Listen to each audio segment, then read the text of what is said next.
Okay, इसमें एक mistake हो गई थी।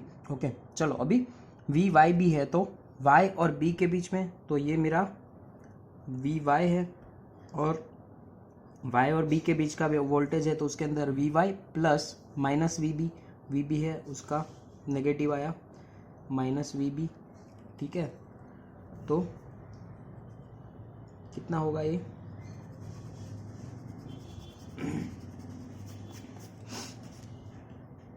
दोनों का एडिशन,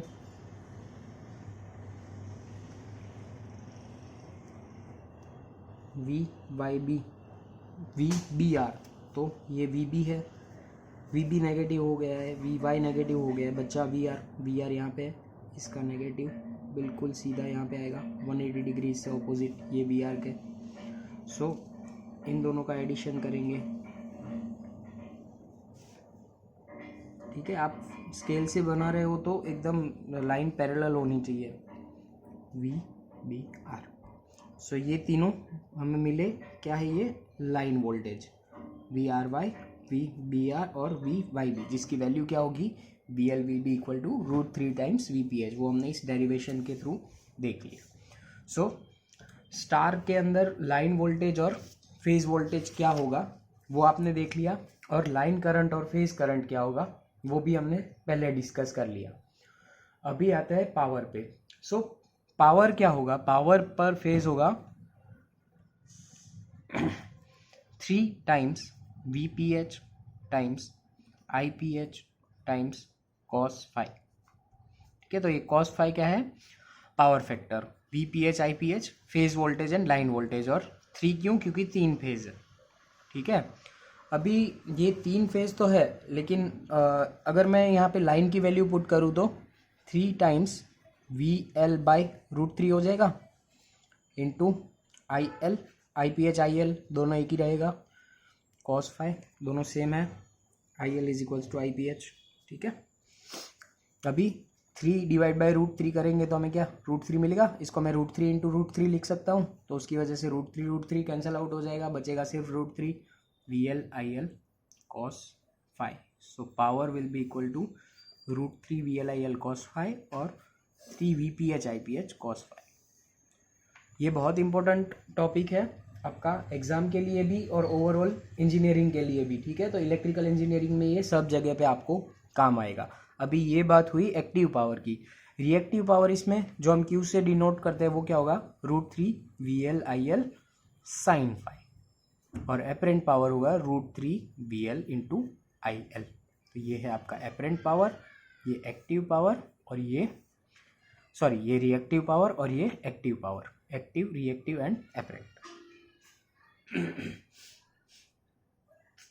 अभी एडवांटेजेस क्या क्या होते हैं स्टार कनेक्शन के? तो सबसे पहले तो हमने एक एडवांटेज देख लिया कि पर फेज जो वोल्टेज होगा, तो इस कॉइल का मैं जो इंसुलेशन बनाऊंगा वो कम वैल्यू का रखना पड़ेगा।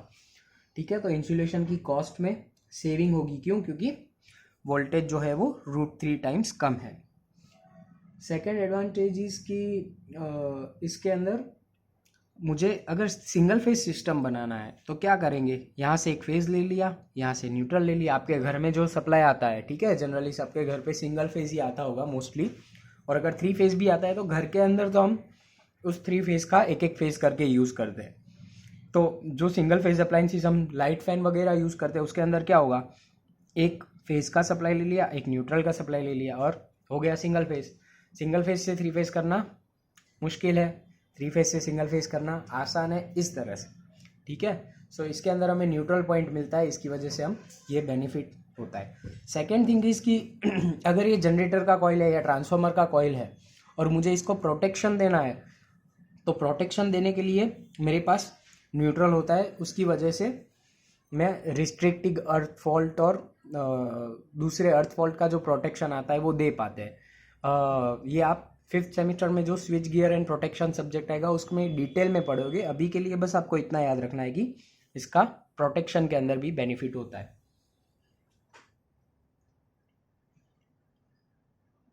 ओके, और इसके अंदर सिस्टम अर्थिंग अगर मुझे देना है तो उसको भी मैं मतलब कि जो न्यूट्रल है उसको मैं अर्थ कर दूंगा तो अर्थ टू अर्थ मुझे मिल जाएगा। सो कभी कभी ये ट्रांसमिशन में भी यूज़ होता है उस तरह से कि डिस्ट्रीब्यूशन ट्रांसमिशन में भी हो सकता है कि न्यूट्रल को ग्राउंड कर दिया, दूसरी जगह न्यूट्रल को ग्राउंड कर दिया, दोनों ग्राउंड में मिल जाएंगे। ठीक है, तो this is your advantages of star connection. Application क्या क्या होते हैं, मतलब कि ये कहाँ पे यूज़ होता है। तो स्टार कनेक्शन कहाँ पे यूज़ होता है, जो जनरेटर होता है पावर प्लांट के अंदर, उस जनरेटर के अंदर की जो वाइंडिंग होती है वो स्टार कनेक्शन में कनेक्ट की होती है। फिर आपके घर के अंदर जो डिस्ट्रीब्यूशन ट्रांसफार्मर आता है, जो आप टिपिकली डीपी बोलते हो, तो वो डीपी का जो सेकेंडरी साइड है, मतलब कि ट्रांसफार्मर का डिस्ट्रीब्यूशन ट्रांसफार्मर का सेकेंडरी साइड है, उसका सेकेंडरी साइड स्टार में लगा होता है ताकि हम उसके अंदर सिंगल फेज सप्लाई दे पाए। कभी कभी कुछ मोटर्स होती है उनको भी स्टार में कनेक्ट करके चलाते हैं, जिसके अंदर हमें रिड्यूस करके चलाना है या कम स्पीड पे चलाना है। फिर ये जो ट्रांसफार्मर होता है स्टेप अप का, यहाँ पे जनरेटर के बाद, ठीक है, तो जनरेटर के बाद जो स्टेप अप ट्रांसफार्मर होता है, उस स्टेप अप ट्रांसफार्मर की प्राइमरी वाइंडिंग भी स्टार में लगी होती है। ठीक है, तो वो स्टार डेल्टा ट्रांसफार्मर होता है।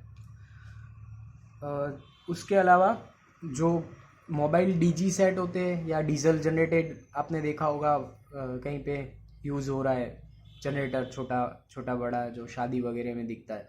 सो वो जनरेटर भी स्टार के अंदर कनेक्टेड होता है। ठीक है, तो this is your star connection. आगे हम अभी डेल्टा कनेक्शन देखेंगे।